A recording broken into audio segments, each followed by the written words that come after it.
Assalamualaikum warahmatullahi wabarakatuh. Perkenalkan, nama saya Triana Novita Wardah, jurusan Pendidikan Guru Sekolah Dasar Fakultas Ilmu Pendidikan dengan NIM 14014214450. Di sini saya akan menjelaskan tentang sistem organisasi kehidupan.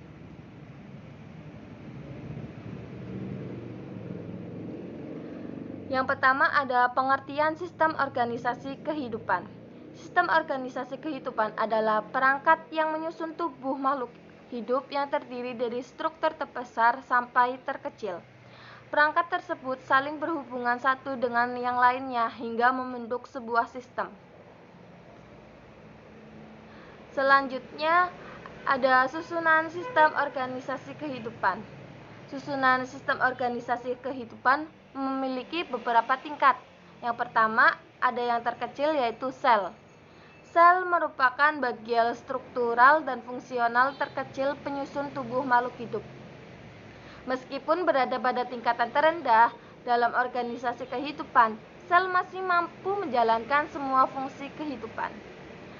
Artinya, sel mampu menjalankan fungsi layaknya makhluk hidup, yaitu melaksanakan proses metabolisme, pertumbuhan, dan perkembangan, serta melakukan proses reproduksi untuk melestarikan jenisnya. Yang kedua ada jaringan. Pada makhluk hidup yang tersusun oleh banyak sel, ada sekumpulan sel yang bertugas menjalankan suatu tugas tertentu. Dengan demikian, pada makhluk hidup bersel banyak terdapat beberapa sel yang terkoordinasi menjalankan suatu fungsi tertentu. Sekumpulan sel yang mempunyai struktur dan fungsi yang sama disebut dengan jaringan. Jika ada sekumpulan jaringan yang berbeda, jaringan tersebut dapat melakukan kerjasama untuk menciptakan fungsi fisiologis untuk menggerakkan dan membentuk sebuah organ. Jaringan dipelajari dalam cabang biologi yang dinamakan histologi. Sedangkan cabang biologi yang dipelajari berubahnya bentuk dan fungsi jaringan dalam hubungannya dengan penyakit adalah histopatologi. Yang ketiga ada organ. Organ adalah sekelompok jaringan yang melakukan beberapa fungsi dan memiliki struktur. Organ menjalankan fungsinya dengan didukung oleh organ lainnya, sehingga membentuk suatu sistem, yaitu namanya sistem organ. Semakin besar tingkatannya, maka organ-organnya akan semakin lengkap.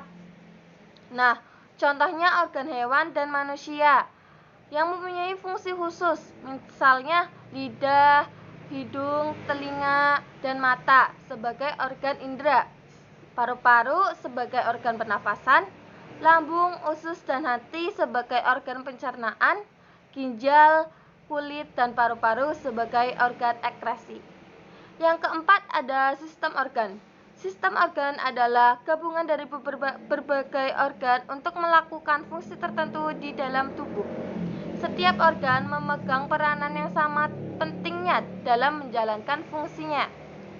Sebagai contoh, sistem pencernaan yang terdiri dari beberapa organ antara lain lambung dan usus.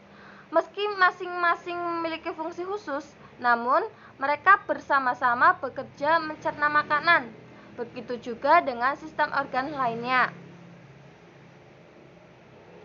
Yang kelima ada organisme. Organisme adalah makhluk hidup terdiri dari banyak komponen yang saling terikat dan bekerja sama untuk mencapai tujuan bersama.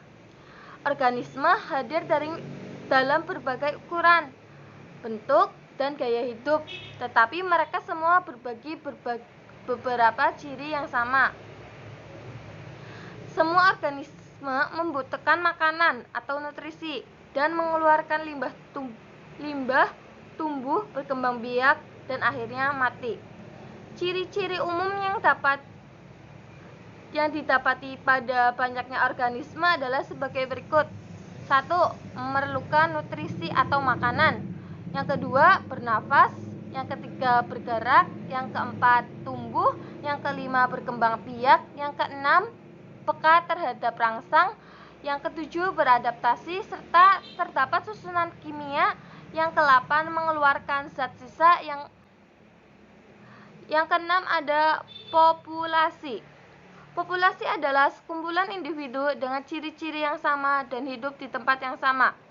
Sekumpulan individu ini memiliki kemampuan bereproduksi antar sesama. Yang ketujuh ada komunitas. Komunitas adalah sekumpulan berbagai macam populasi makhluk hidup yang berada dalam suatu wilayah tertentu. Suatu komunitas tersusun dari semua populasi yang hidup dan saling berinteraksi antara satu dengan yang lainnya dalam suatu wilayah dan waktu tertentu. Yang ke-8 ada ekosistem. Ekosistem adalah kesatuan komunitas dan lingkungan hidupnya yang saling berinteraksi dan membentuk hubungan timbal balik. Oleh karena itu, ekosistem disebut juga sistem lingkungan. Misalnya, komunitas ikan air tawar selalu berhubungan dengan kolam ikan, air, udara, tanah, dan sinar matahari. Yang ke-9 ada bioma. Bioma adalah wilayah geografis yang sangat luas dan lebih besar dari ekosistem dan mempunyai flora fauna yang khas. Ke-10 ada biosfer. Ekosistem mempunyai ukuran yang berbeda-beda. Ekosistem yang kecil akan membentuk ekosistem yang lebih besar. Seluruh ekosistem di muka bumi ini akan membentuk satu ekosistem yang lebih besar yang disebut dengan biosfer. Selanjutnya ada tujuan mempelajari sistem organisasi kehidupan. Dalam pelajari sistem organisasi kehidupan itu memiliki tujuan. Yang pertama, memberikan pengetahuan lebih dalam mengenai makhluk hidup. Yang kedua, memberikan gambaran tentang organisasi kehidupan dari yang sangat terkecil yaitu sel sampai yang terbesar yaitu biosfer. Yang ketiga, menjadi tahu bahwa kita hidup berdampingan dengan makhluk yang lainnya seperti hewan dan tumbuhan. Kesimpulannya, sistem organisasi kehidupan adalah urutan pada sistem kehidupan yang tersusun dari struktur yang terkecil sampai terbesar serta meliputi sel, jaringan, organ, sistem organ, organisme, populasi, komunitas, ekosistem, bahkan sampai bioma dan biosfer.